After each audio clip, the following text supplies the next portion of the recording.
Hello, everybody. This is Nihar Chhaya. I'm an executive coach and host of the Executive Experience. I want to welcome you to my LinkedIn Live show. Today, I'm so excited to welcome a friend and someone I am really in deep admiration of for his recent work, Christian Busch, NYU professor, London School of Economics professor as well. Christian, how are you today?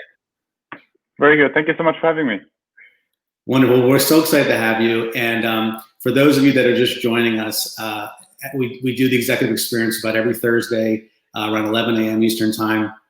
And Christian is someone who, among many thought leaders and business leaders that I've gotten a chance to know and learn about, I really wanted to invite on, particularly because I find that his work is quite unique in the world of leadership and business. Christian, one of the things that I wanted to share with you as I read your book, The Serendipity Mindset, which we'll get into a little bit today, is I personally found that in today's business book space, there's a lot of stuff that's kind of rehashed around leadership and business, kind of things we've already heard before. We can find a lot of different resources. What you've done, I think, is really mixed a very compelling approach to science, to storytelling, as well as your own personal brush with serendipity and luck.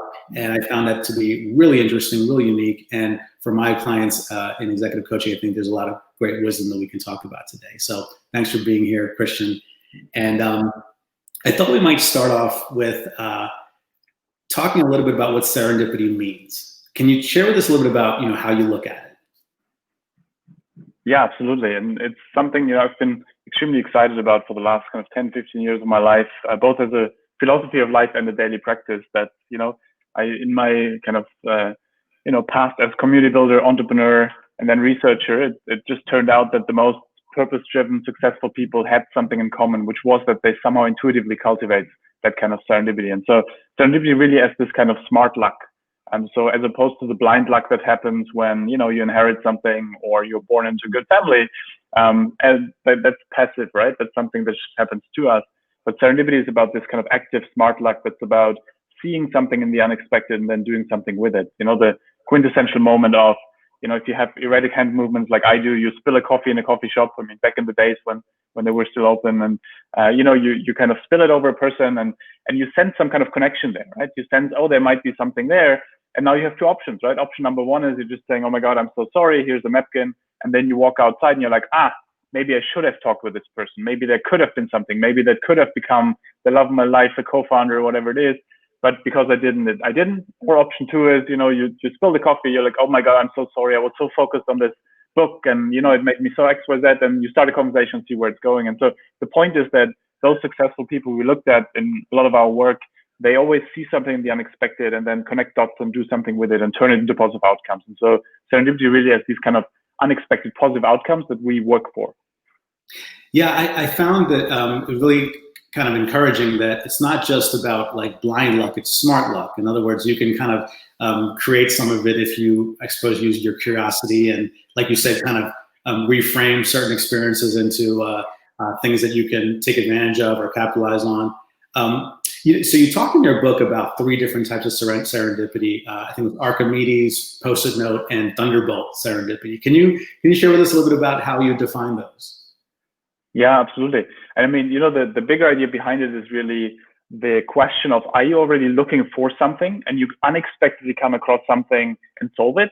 So for example, Archimedes, right? He was essentially he had this task to figure out if the king was duped by, getting a kind of golden crown, and they would try to figure out, how could we know that this is actually gold versus something else? And so he can't find the solution. I mean, he wanders around, and at some point he's like, okay, might as well relax. And so he goes to the bath.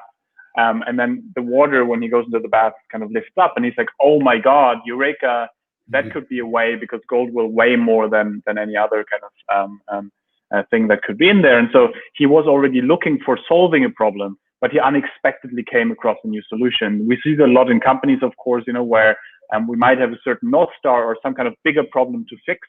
Right? If I'm MasterCard, I want to, quote unquote, lift 500 million people into the financial system. But then, like, unexpectedly, I might come across something that helps me find my strategy to do that, or helps me find tactics and so on. So that's kind of one.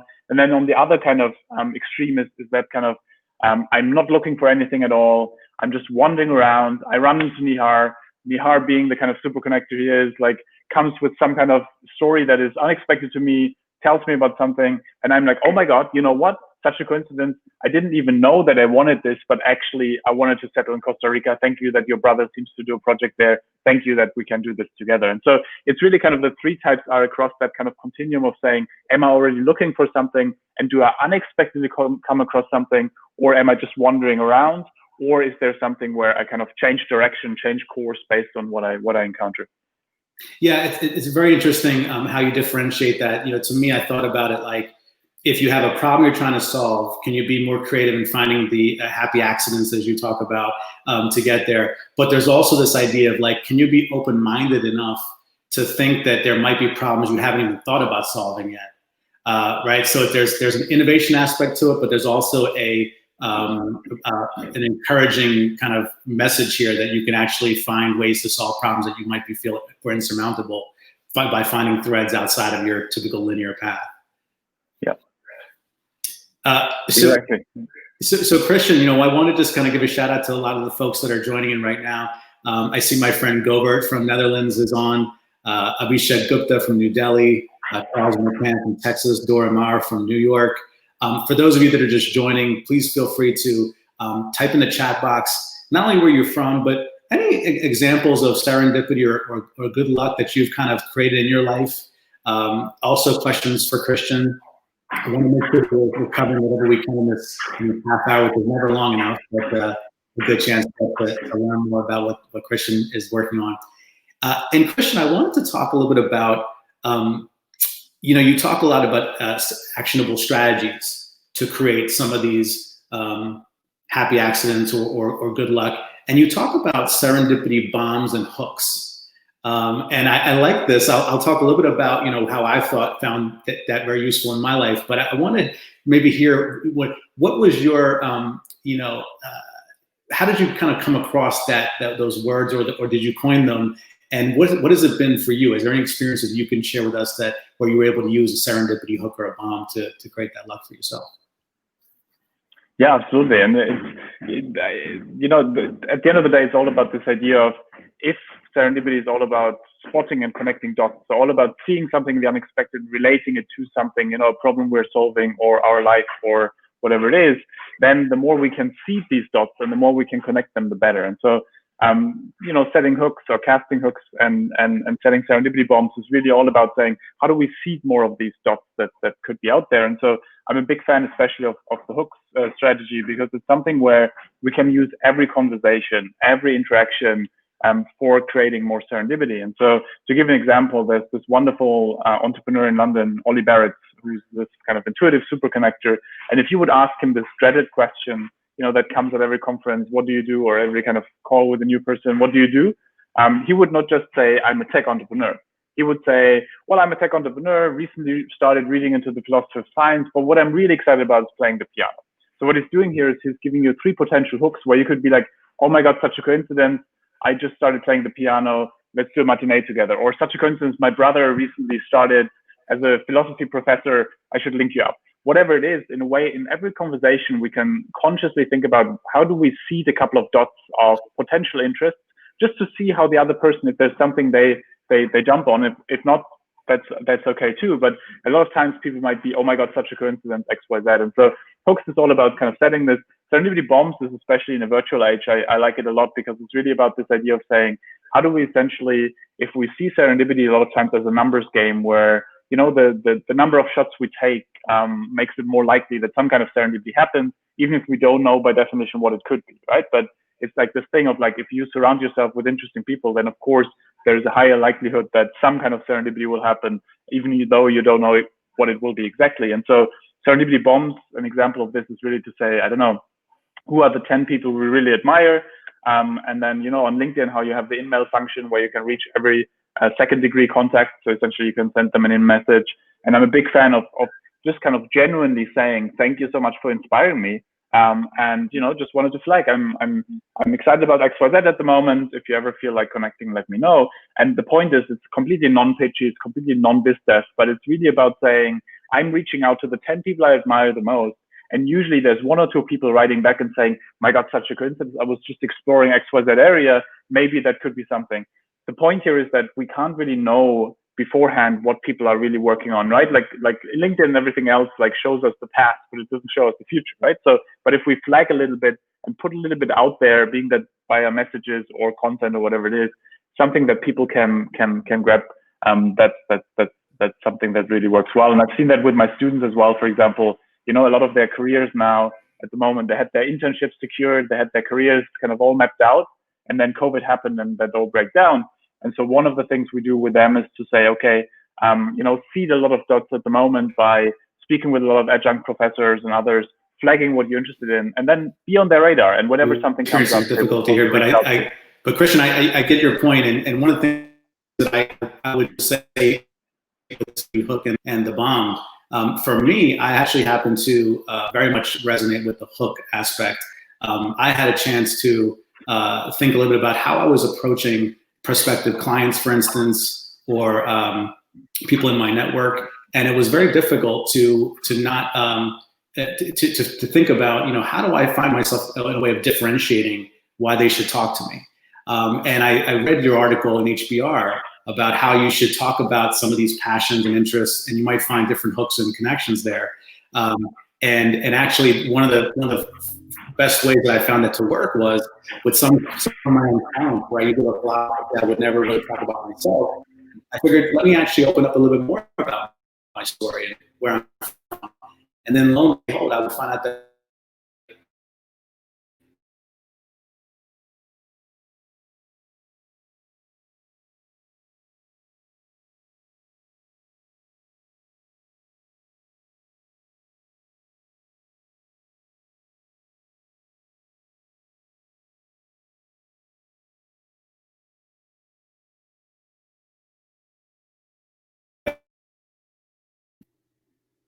sorry, we're having a little bit of connection difficulties. I suspect it's because of the rain here.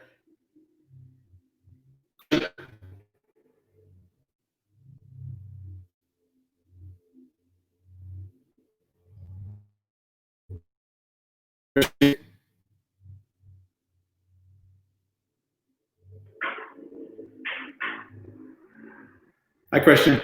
Nihar, now. Yep. Hey. Yep. Christian. Yeah. Okay, so Nihar seems to be gone, but it's wonderful to see you all here, and you know, it seems like it's a wonderful group of people. I saw that there were a couple of comments coming in. Govert, you mentioned that you sometimes ask the universe to give you an answer, and that gives you kind of an unexpected course of direction, which is really interesting because a lot of the work that we've been doing is around this question of how different sciences, natural sciences, social sciences, and then also spirituality partly overlap and essentially say the same thing, right? That in a way, if we kind of find some kind of North Star, some kind of sense of direction, being that emotionally, being that cognitively, psychologically, spiritually, that makes it also easier for us to then see something in the unexpected because we have something we can connect the dots to. And so that's really something where it's interesting. And I'd also love to hear more from people, if others want to comment, like what are your strategies to create more, being that smart luck or being that kind of variant of creating something that somehow leads you to more serendipity. Anyhow, we were talking about how Robert, yeah. Mm-hmm.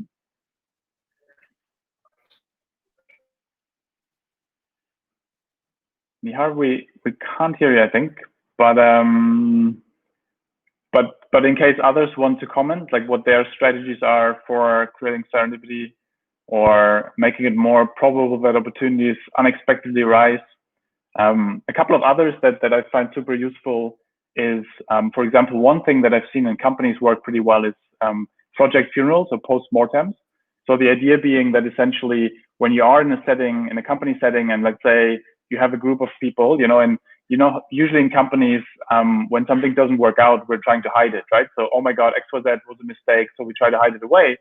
And so, and here, talking about the project funeral, the post-mortem, in terms of then there's this wonderful company I've been working with, and So they do the opposite. Instead of trying, like, incentivizing essentially people to hide things, which is what happens in most companies, so we never really learn from each other, they do the opposite. They say, great, now lay it to rest and then talk about what you learned from it. So you're not celebrating failure, but you're celebrating what you learned from what didn't work. And so in that example, they had this window glass, this window frame. The idea was it wouldn't reflect the light. And so, amazing technology, but they didn't realize that maybe people wouldn't pay as much of a price for it. So they laid it to rest. They said, okay, next time we try to understand the market better. Then someone in the audience goes like, hey, have you considered what this would mean for solar? If we take this technology, put it into a solar device, how amazing that would be in terms of energy absorption. And that's how part of their solar division emerged, completely coincidentally that person was in the audience, but they created a ritual which makes it more likely that these kind of serendipitous encounter happen. So I'm a big fan of these kind of rituals as well, both on the individual level, how we ask questions differently and so on, but also on the company level, how do we create these kind of rituals? Yeah. Thank you, Christian. I love that. And I wanted to actually take some questions here that we're seeing in the comments. There's a question here that says, actually a comment. Govert from Netherlands says, I sometimes ask the universe to give me an answer. Often it provides me a direction in an unexpected yet expected way. How much of this do you think about, like, looking at everything, retroactively, like, oh, great, thank you. That actually worked out. It was supposed to happen. It worked out the way it was supposed to. Because I remember there's one diagram you have in the book that's very compelling. You look at a straight line when we think about things happening, when we're thinking about it about to happen. And when we look at backwards at how it happened, we think it was a linear straight line, but actually it was all over the place how it really happened. And so is part of this also being somewhat open to the idea that nothing really happens so perfectly, and in fact, stop putting those expectations on every little happening to be so perfect when they don't work out? Absolutely. And that's one of the themes that I'm most excited about, is exactly this, in terms of once we start expecting the unexpected. We all probably presented our CVs in ways where we say, like, oh, great, we went from X to Z to Y, but, like, to your point, Nihar, it's never really linear, right? We ran into someone at the conference who offered us a job, and then we took it, and then we make some kind of story of how that all relates to each other. But actually, a lot of times it literally was that squiggle. One of the things I'm so interested in this kind of regard is really to make that into an active language, and to say, this is not a bad thing. It's not a bad thing that when you plan something out and then something unexpected happens and you adapt to it, that doesn't mean a loss of control. Quite the opposite, actually. That means you're adaptive to change. That means actually it's a good thing. But by giving people a passive language around these kind of things, if I have a CEO, we work a lot with executives, and when they go to their board, if they don't say, I mapped all this, I did all this, they think he lost control or she lost control, versus if he kind of gives this planning story, they don't. But if they can now say, no, I created a culture for cultivating serendipity, that gives them control back. And so I think it's interesting what Charles says also about the book, Charles, you mentioned around the self-fulfilling prophecy, and this idea that if you pay more attention to things, you tend to see them more, right? And I think, Nihar, to your comment, that's really about, once we start expecting the unexpected, once we start expecting that actually the unexpected will happen, we see it much more. And so, to give you an example, one of my favorite experiments is they took one person who self-identifies as extremely lucky and one who self-identifies as extremely unlucky. So bad things always happen to me, I'm not supposed to be lucky, and so on. And so essentially they tell them, walk down the street, go into the coffee shop, grab a coffee, sit down, then we have an interview. That's it. What they don't tell them is there's hidden cameras across the street, a 5-pound note on the floor, and inside the coffee shop, only one chair next to this extremely successful businessman who can make big dreams happen. Now, the lucky person walks down the street, sees the 5-pound note, picks it up, goes inside, orders the coffee, sits down, has a nice conversation with the businessman, they exchange business cards, potential opportunity coming out of it. We don't know that part. Now, the unlucky person walks down the street, steps over the 5-pound note, goes inside, orders the coffee, sits down next to the businessman, other person's left, ignores the businessman, and that's that. At the end of the day, they ask both people, so how was your day today? And so the lucky person says, it was amazing. I made new friends. I, found money in the street and potentially opportunity. We don't know that. The unlucky person just says, well, nothing really happened. And we see that a lot of times, right, where people have exactly the same situation, but depending on what they're seeing and how they frame the world, completely the opposite might happen. And serendipity in that case. Yeah, and that's, I think, why you call it serendipity mindset, because it's so much of having that mindset in advance to say we're gonna expect the unexpected. I appreciate you actually carrying this on when I was having some technical difficulties. So pardon me if you covered this already, but I did want to ask you, Christian, about this great process or this 3-step thing that you talk about, triggers, by association, and expecting the unanticipated. And so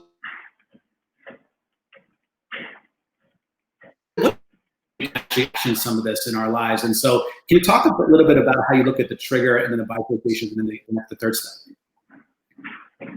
Yeah, absolutely. And that's really something which I think also helps us then to think about at which step can we influence what, because if you see serendipity not as this one event, so this one kind of passive thing where we just run into someone, but actually the process of there is a kind of trigger happening, right? So spilling the coffee, or you know, if you look at other examples in your own life, there was always some kind of thing that happened that was unexpected, right? And then an unexpected conversation, something unexpected that you read in a book, but then you have to do something with it. You have to connect the dots. That's the active element of really relating it to something. But then also we need the tenacity to actually go through it. I mean, if you think about, there were probably so many things that could have happened, but because we didn't go through with it, it didn't happen. And I think it relates to Misty. Thank you so much for your comment, because I think it relates a lot to this idea that there is a clear link here also with that a lot of us might feel, you know, maybe not ready for an opportunity, or we're kind of like, in my case, for example, you know, there's always a slight inner imposter at every corner. And so I always have to kind of consciously overcome the imposter. And so it's really kind of these things where it's so much about, a lot of times we might see the opportunity. So we might see the trigger, we might connect the dots and know what to do with it, but we might actually not go through with it because we might not feel worthy enough, or we might not feel that we deserve of the opportunity. And I remember this person in London, he worked in a restaurant, and I asked him how often he had serendipity happen, and he literally said, before I was 25, never, and afterwards, now it happens all the time. And I asked him what changed, and he was like, look, I went through a journey where I surrounded myself with people, and I kind of gave myself permission to actually act on it, because he grew up in an environment, you know, where his family would be like, oh, like people like us are not supposed to work in XYZ. Like we are supposed to be service workers. We are not kind of like the CEO type people and XYZ. And so it was like a literal limiting belief. And I think to me, that has been a big question of how we overcome limiting beliefs in our own, right? In terms of how we don't constrain ourselves, but then also, of course, as a society, how do we remove societal inequality? And I think that's the two levels that are super interesting also to work with.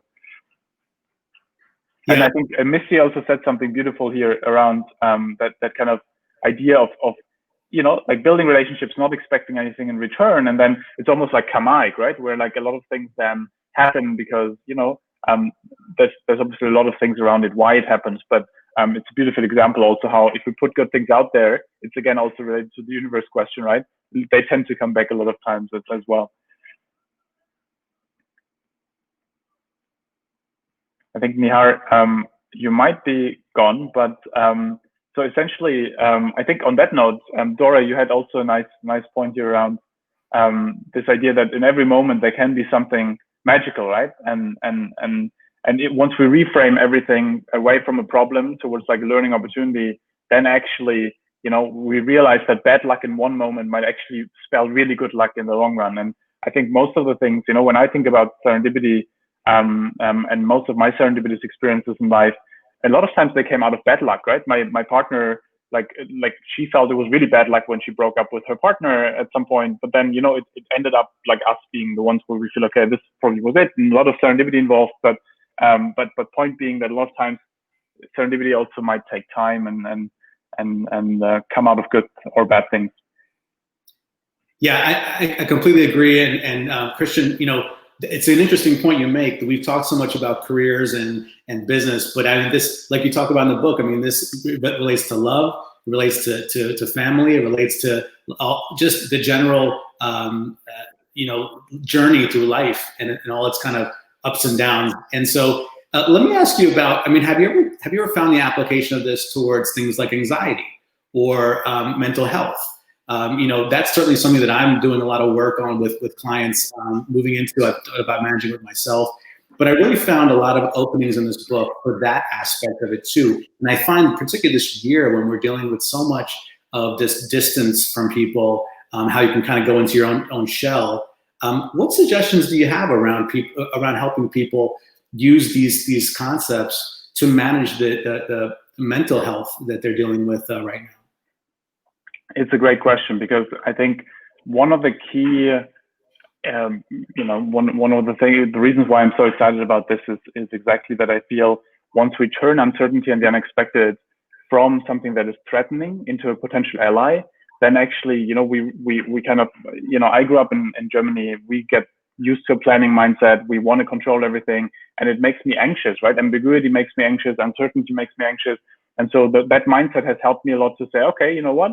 There is ambiguity now, but I've seen in the past that usually that ambiguity leads me to something interesting. That creative friction usually creates really interesting outcomes, and I feel better. And even if I don't feel good in that moment, it might feel better later on. And I think there's a lot of wonderful strategies. I think Adam Grant and others have done or worked on around resilience, also in terms of how do we develop the resilience where we take perspective and really like allow ourselves to. I ask myself, for example, all the time, what would I now recommend a friend to do? Because, when we're just in our own emotional mind, we're like, oh my God, the situation is overwhelming. And then once you take yourself out of it and take perspective, in a way, what happens is that then you're like, oh, actually, it doesn't seem to be that bad. And so I think it's really kind of this idea of that. I think especially that mindset is really about turning uncertainty from something that's threatening and anxiety enhancing into something that kind of makes us feel we're in control, even if we don't know the actual outcome yet. But we built that muscle that lets us feel in control. Yeah, I love that, and there's a certain optimism that I really feel from your writing about this concept, it's just a particularly, I think, during this time, I think we need to hear it. A couple of things that we've some comments here. Abhishek Gupta talks about how he almost landed a job offer just because he thought he should get out of his comfort zone, and he talked to the gentleman sitting next to him on the flight. Congratulations, Abhishek. I guess you almost got the job offer, but in any case, you did step out of your comfort zone. So that's fantastic. And then, Govert and Misty have talked a lot about the idea of, dealing with ambiguity and embracing it. One of the things that I love about your book towards the end is you talk about the serendipity workout. And, in our last few minutes here, I just wanted to kind of encourage the viewers here to think about what they can do with your actionable advice towards their own life and journey. What advice, Christian, would you have? Maybe the first two things that maybe somebody could do after they leave this phone call, this viewership, this LinkedIn Live, and maybe put into practice. Yeah, absolutely. I mean, it's definitely something, and obviously, I'd love to keep in touch. If you feel there were kind of serendipitous things that came up for you, please do get in touch. LinkedIn, obviously here, or Twitter. I'm at Chris Serendip. And yeah, first is like, I'm a big fan of the Serendipity Journal. So really kind of having a small journal book where you just write down a little bit, what is my North Star at the moment? What is kind of my sense of direction or some kind of key interest, so that you have something to relate unexpected moments to and to make sense out of them, but also then to reflect on what were the last incidences where serendipity happened or didn't happen? What was it about it? What was the pattern behind it? What can I learn from this? How can I put myself into situations that would trigger that? And then really go through some of the exercises around framing questions differently, responding to questions differently. So I'm a big fan of not adding anything to the day-to-day, but really kind of just rethinking a lot of the things we're anyways doing, everything from meeting, the kind of questions we ask, to the way we approach life. And thank you so much for having me. I mean, it was a real pleasure and delight to catch up. And yeah, hope to catch like all of you in person at some point. Yeah, Christian, I will say this went by so fast, not the least of which because I was probably muted a few times with the technical difficulties here, but I appreciate you being a great sport. One of the things that I want to leave people with is make sure you go get his book, The Serendipity Mindset. Fantastic book, get it at Amazon or anywhere books are sold. Also, feel free, like you said, follow him on LinkedIn, Twitter, follow me on LinkedIn if we're not connected already. One of the things that I encourage you to do also is sign up to my newsletter. I'll just put it up here, partnerexec.com/news, where I try to get as many people to think about coming to some of these events because LinkedIn Live is pretty difficult to schedule and get folks to reserve their spot. But Christian is one of the people that I want to bring back as soon as possible because there's so much more to talk about. And we have some guests coming up in the next few weeks as well that I think will be pretty exciting. But to those of you that have joined, thank you so much for being here. Christian, for all your time. I look forward to being in touch again. and wishing you all a very great rest of your day. Thanks so much, Nihar. Have a good one. Thank you. Bye-bye.